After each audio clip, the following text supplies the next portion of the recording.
మీరు కూడా చూసే ఉంటారు, ఖమ్మంలో గౌస్ పాషా అనే ఒక ముస్లిం వ్యక్తి ఒక పసి పాపను 13 ఏళ్ల బాలికను అత్యాచారం చేసి తన్ని 4వ ఫ్లోర్ నుంచి కిందికి పడేసినటువంటి ఘటన జరిగింది. ఆ అమ్మాయి కూడా చావు బతుకులు ఉన్నటువంటి పరిస్థితి. ఎట్లా చూస్తారు ఇటువంటి ఘటనలు తరచూ రిపీట్ అవుతా ఉన్నాయి, ఏం చెప్తారు సార్? రాష్ట్రంలో జ్ఞానం పెరగాలన్నా అజ్ఞానం పెరుగుతుంది. ఇలా ఈ సైకో నా కొడుకులని చంపేక ఎందుకు ఉంచుతుండ్రు? చంపేయాలి కదా. వానికి సీరియస్ ఆరబెట్టి రెడ్ కార్పెట్ వేసి తీసుకుపోయి పోలీస్ స్టేషన్లో పెడతారా ఇట్లాంటి సైకో నా కొడుకులని? కనీసం జ్ఞానం ఉండాలి కదా. ఆడది పసిపిల్ల, ఆడది కాదు. నేను ఏమంటున్నా, ఏ ఆడదైనా తన కన్సెంట్ తోటి ఏం చేసినా అభ్యంతరం లేదని కోర్టే చెబుతుంది.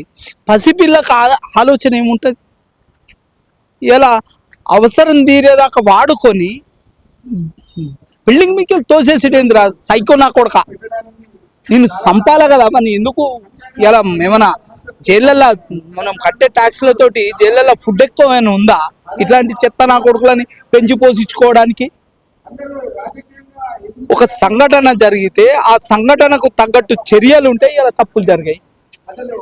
ఉందా అసలు రాష్ట్రంలో శాంతి భద్రతలు ఉన్నాయా? లేవు. ఉంటే ఇవన్నీ జరిగాయి. నడి రోడ్డు మీద మర్డర్లు, నడి రోడ్డు మీద మానభంగాలు, నడి రోడ్డు మీద అఘాయిత్యాలు. ఏందా ఇదంతా? ఇలా డీసీపీలు, ఏసీపీలు వీళ్ళంతా సిపిలు పోయి క్లబ్బులల్లో విశృంఖల సంస్కృతి ఉంటే ఇలా వాళ్ళు పోయి కనీసం ప్రపంచానికి చూపెడుతుంది. మరి చర్యలు ఏముంటాయో తెలియదు కానీ ప్రపంచానికి అయితే ఇట్లున్నది. మన తెలంగాణలో అయితే చూపెడుతుంది. వాళ్ళు ఇమ్మీడియట్గా యాక్షన్ ఉండాలి. చట్టాలు అవసరమైతే మార్చుకోవాలి. ప్రజా సంక్షేమం కొరకే కదా చట్టాలు. ఇట్లాంటి హౌలా కొడుకుల కోసం కాదు కదా. బరాబరి వారిని తీసుకుపోయి ఎన్కౌంటర్ చేయాలి లెక్క ప్రకారం అయితే. కానీ ప్రభుత్వాలు మెజార్టీ మైనార్టీ అనే ధోరణితోటి ఏవైతే మెజార్టీ వాయిస్ ఉంటుందో వాయిస్ ఉన్నోని కాపాడడానికి ప్రయత్నం చేస్తున్నాయి. అంతే కదా, అంతే కదా. అదే నువ్వు పేదోడైతే ఇమ్మీడియట్గా యాక్షన్ ఉంటుంది, ఏకాకి అయితే ఖచ్చితంగా యాక్షన్ ఉంటుంది. మరి మీకేమైంది అంటే ఉన్నోడైతే యాక్షన్లు ఉండయి, ఒక గుంపు ఉందంటే యాక్షన్లు ఉండయి. ఎవడైతే గుంజు గుద్దక ఏం మంచిది కాదు. యోగిని చూసి నేర్చుకోని. చాలా మంది ఏమంటారు తెలుసా, సన్నాసులు. ఈ సన్నాసులకు ఏం తెలుసు? మరి మీ సంసారులకు ఏం తెలుసు? ఏం పొడుస్తుండ్రు ఇవాళ మీ సంసారులు? మీరు పొడవాలి కదా. మీరు పొడిచిందేంతో తెలవాలి కదా ప్రపంచానికి. ఉత్తరప్రదేశ్లో గుండాలని చంపుతుంటే మేము అప్రూవల్గా మారిపోతాం. ప్లకార్డులు పట్టుకొని మమ్మల్ని మన్నించండి అని అడుగుతుండ్రు. అది కదా శాంతి భద్రతలు అంటే. కార్పెట్లు వేయరి, రెడ్ కార్పెట్లు, తర్వాత గ్రీన్ కార్పెట్లు వేసి మానభంగాలు చేయరి, మర్డర్లు చేయరి అని రాష్ట్రాన్ని అధోగతి చేయరి. ఎలా క్రైమ్ బ్యూరో ఇండెక్స్ మీల్లో కొట్టచ్చినట్టు కనిపిస్తుంది. ఇలా మహిళల మీద జరిగిన అగత్యాలు మనం 4వ 3వ స్టేజ్లో ఉన్నాం. మనం ఎవడి కావాలా అభివృద్ధి?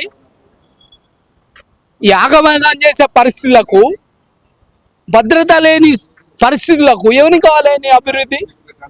ఏం చేసుకుంటాం? మీద పెట్టుకొని గిన పోతావా? మీరు ఉత్తరప్రదేశ్ ఎగ్జాంపుల్ చెప్తున్నారు. చేతిలోకి తీసుకోవాలి. ఈ దేశంలో మారుతున్న పరిస్థితులకు అనుగుణంగా మూస చట్టాలు ఉండద్దు, కఠినమైన చట్టాలు. ఇంకా మన బిఎన్ఎస్ యాక్ట్ అనేది కొత్తగా వచ్చింది, ఇంకా కఠినంగా రావాల్సిన అవసరం ఉంది. కన్నుకు కన్ను, చెయ్యికి చెయ్యి అన్న ధోరణి రావాల్సిన అవసరం ఉంది. క్రైమ్ చేయాలంటే ఒక భయం పుట్టాలి. ఇవాళ ఒక భయం అనేది పుట్టాలి. ఆ భయం లేకనే ఇలా బజార్లో గుడ్లు పెడుతుంది. ఇవాళ నన్ను ఎవడు వీక్తాడు? ఏళ్ల తరబడి కేసులలో పెండింగ్లో ఉంటాయి. ఆ కేసులు అయ్యే వరకు మేము చచ్చిపోతాం, లేదా కేసులని మేము నిర్దోషిగా ఎవిడెన్స్ అన్ని తారుమారు చేస్తాం. ఉన్న పోలీసు వ్యవస్థలో ఎవిడెన్స్ కలెక్ట్, ఒకరేమో కేసు ఫైల్ చేస్తారు, ఒకరు ఎవిడెన్స్ కలెక్ట్ చేస్తారు. ఒకదానికి పొంతన ఉండదు. కేసు డిస్పోజ్ ఆఫ్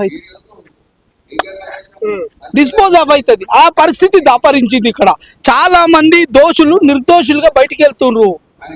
ఎవిడెన్స్ అనేది కరెక్ట్ ప్రాపర్గా కలెక్ట్ చేయక ఇలా దోషులు నిర్దోషులు అవుతుండ్రు. ఆ పరిస్థితి దాపరించింది. ఇలా ఒక టీచర్కి, ఒక ఉద్యోగికి నువ్వు టెస్టులు పెడుతున్నావు. ఇలా ఎందుకు వాళ్ళని ఎవిడెన్స్ ఎట్లా కలెక్ట్ చేయాలి, ఎఫ్ఐఆర్ ఎట్లా నమోదు చేయాలి, ఛార్జ్ షీట్ ఎట్లా వేయాలి అనే మెలకువలు కూడా నేర్పాలి కదా. దాని మీద క్లాసులు ఇవ్వాలి కదా. చట్టం అంటే నేరం చేసినోడు చట్టం నుంచి తప్పించుకోలేడనే భావన కలిగిపియాలి కదా. నువ్వు అది కలిపియకుండా అంటారు కదా, నాకు బాధ అనిపిస్తుంది. అంత వీక్ ఉందా పోలీస్ వ్యవస్థ? ఎస్ 100% వీక్ ఉంది కాబట్టి ఇవన్నీ క్రైమ్స్ జరుగుతున్నాయి. క్రైమ్ అంటే భయం పుట్టాలి, అది కదా. ఇప్పుడు ఆల్రెడీ ఇక్కడ గౌస్ పాషా అనే వ్యక్తి ముందు దాదాపు ఆయన చాలా మర్డర్ కేసులు, ఇప్పుడు చాలా కేసులు కూడా ఉన్నాయట. అప్పుడే అతన్ని రిమాండ్ లోకి తీసుకుని ఉంటే అంతా జరిగేది అన్న. ఇప్పుడు ఈ అమ్మాయి అగత్యం జరిగేది. అందుకే చెప్తున్నా నేను, ఇప్పుడు ముందే పోలీస్ యంత్రాంగం అనేది ముందే జాగ్రత్త పడి ఉంటే